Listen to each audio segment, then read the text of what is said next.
আমাকে তো ভাই 9 বছরের ছ্যাঁকা দিয়ে চলে গেছে। তার বিদেশ যাওয়ার সময় 15 লাখ টাকার মতো আমার কাছ থেকে নেওয়া হয়েছে। 1 মাস আগেও ফোন দিয়ে আমার সাথে সব প্যাচ আপ করতে চাইছে। ব্রেকআপের রিজনও তাহসানই ছিল। কণ্ঠশিল্পী তাহসান জি, জি, যাকে বলেন। বিয়ে করছেন রোজা, তার সঙ্গে আপনার সম্পর্কের কথা আমরা জানতে পেরেছি এবং শুনেছি লিভিং পার্টনার হিসেবে ছিলেন তিনি। সো এই ব্যাপারটা কতটা সত্য? যেটা শুনেছেন মানে কিছু রটে তো কিছু বটে। So, হ্যাঁ, 9 বছরের একটা সম্পর্ক ছিল এবং এটা 2016 থেকেই ছিল রিলেশনশিপটা। আর যেটা হয়েছে আমি আসলে গতকাল পর্যন্ত জানতাম না। গত 3 মাস মধ্যে আমাদের মধ্যে ব্রেকআপ হয়েছে, বাট তারা তখন দেখতেছি বিভিন্ন নিউজ পোর্টালে বলতেছে যে 1 বছর ধরে তাদের সম্পর্ক আগাচ্ছে।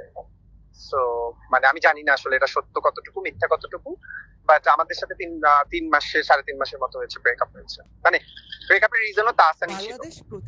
যেটা সত্য সেটাকে তো আমি ঢাকতেও পারবো না মিথ্যা দিয়ে। আপনাদের মধ্যে সম্পর্কটা কতটা ডিপ ছিল? 9 বছর যদি আপনি যে কারোর সাথে থাকেন, হ্যাঁ, তো তত এটা তো আসলে খুব বলা বাহুল্য যে কেমন, এটা তো আসলে বলা যায় না যে কেমন ডিপ ছিল না ছিল 9 বছর আপনি একসাথে যদি একটা মানুষের। আর আমাদের চাইল্ডহুড প্রেম ছিল। So you know very well, childhood প্রেম থেকে শুরু করে ওর ক্যারিয়ারে আজকে এই জায়গাতে আসছে, সেখান থেকে শুরু করে ইউএসএ তে গেছে, সেখানেও আমার একটা কন্ট্রিবিউশন ছিল। তো সবকিছু মিলিয়ে এটা তো আসলে ভাই মানে এইভাবে তো আসলে বলা যাবে না। আপনিও যদি একটা, আপনি নিশ্চয়ই, আমি জানি না বিবাহিত না অবিবাহিত। আপনি কি মনে করছেন আপনি প্রতারিত হয়েছেন এই ধরনের? অবশ্যই আমি প্রতারিত, আমি প্রতারিত। তারা যে একটা বিবাহ বন্ধনে আবদ্ধ হতে যাচ্ছেন, এজন্য আপনি আসলে কোনোভাবে ব্যথিত কিনা? আমি এইটার জন্য একদমই ব্যথিত না, বিকজ অফ হচ্ছে আমি এই জিনিসটা তো আপনারা তো আজকে জেনেছেন, আমাদের সাথে আমাদের রিলেশনশিপ ব্রেকের জন্যই ছিল সেই রিজনটা। হ্যাঁ, তো আমার রিলেশনশিপ ব্রেকের জন্যই সেই রিজনটা ছিল তার। সো আমাকে হচ্ছে গিয়ে তো এই মানে ব্যথিত, মানে ধরেন আপনি যদি জানেন যে আপনার সাথে একটা চিট করা হয়েছে, হ্যাঁ, তো সেই জিনিসটা হচ্ছে 9 বছরের আজকে তার ক্যারিয়ারের পেছনে বলেন, ইনভেস্টমেন্ট বলেন, সবকিছুতে। তো যখন আমি সাডেনলি শুনছি তখন ব্যথিত হয়েছি। 2 মাস আগে তারা অনেক জায়গায় প্রথম আলোতে দেখলাম 1 বছরের নাকি রিলেশনশিপ, বাট আমি কনফার্ম দিতে পারি এটা ফেক, কারণ I have all prove and everything যে আমাদের মধ্যে 4 মাস শুধু ব্রেকআপ হয়েছে। আপনি ম্যারিড কি? না না ভাই, আমি ম্যারিড হবো কিভাবে? আমাকে তো ভাই 9 বছরের ছ্যাঁকা দিয়ে চলে গেছে। এবং তার বাবার স্টোরি হয়তো আপনাদের কাছে জানা আছে। না, আমি ঠিক জানি না। আমি আপনাকে একটা নিউজ পাঠাচ্ছি। তার বাবা কিন্তু আওয়ামী লীগের এই কি বলে যে শীর্ষ সন্ত্রাসীর কাতারে এবং ক্রস ফায়ার হয়েছে আওয়ামী লীগের আমলে। খুবই ধুরন্ধর একজন নারী। আমি তার সম্পর্কে বাজে কথা বলতে চাই না। এবং আরেকটা জিনিস আপনাকে বলে দিই, তারা ফলাও করে প্রচার করছে যে নিউ ইয়র্কের কি বলে ম্যানহাটন না কি জানি, সরি নিউ ইয়র্কের না ম্যানহাটন না, নিউ ইয়র্ক ইউনিভার্সিটি থেকে সে কসমেটলজির উপর ডিগ্রি লাভ করেছে। হ্যাঁ, আমি আপনাকে আজকে এই জিনিসটা বলি, আপনি তো একজন সাংবাদিক, আমি নিজেও পড়াশোনা করেছি সাংবাদিকতা বিভাগে, আপনি একটু অনুসন্ধানী করে নিবেন।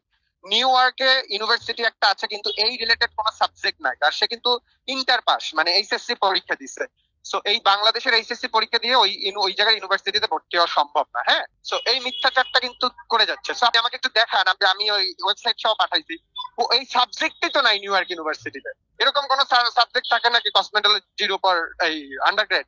আর আপনি ইন্টার পাস করে গিয়ে এমনও তো হতে পারে যে আপনি লাস্ট যখন জেনেছেন তারপরে ইনক্লুড হয়েছে সাবজেক্টটা, এমন তো হতে পারে। আমি তো আজকে জেনেছি, আমার সাথে তো ভাই আমার সাথে তো তার 4-3 মাস ধরে কমিউনিকেশন। হ্যাঁ, তো আপনি তো মানে অবশ্যই তো নিজস্ব কোনো ডিগ্রি নিয়ে পড়ছেন। একটা ডিগ্রি বা ডিপ্লোমা করতে হলেও 6 থেকে 8 মাসের সময় হয় লাগে, তাই না? মিনিমাম একটা ডিপ্লোমা ধরলাম, আমি ডিগ্রি বাদে দিলাম। সো ডিগ্রি বাদেও তো গিয়ে লাগে ভাইয়া।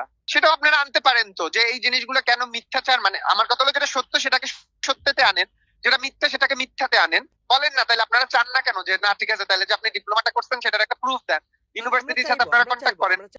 এই জিনিসগুলোতে অনেক লুফলস আছে। আর তারা যেভাবে ফলো আপ করতেছে কি বলে যে খুবই সতীর্থ, তারপর হচ্ছে কোনো কিছু নাই।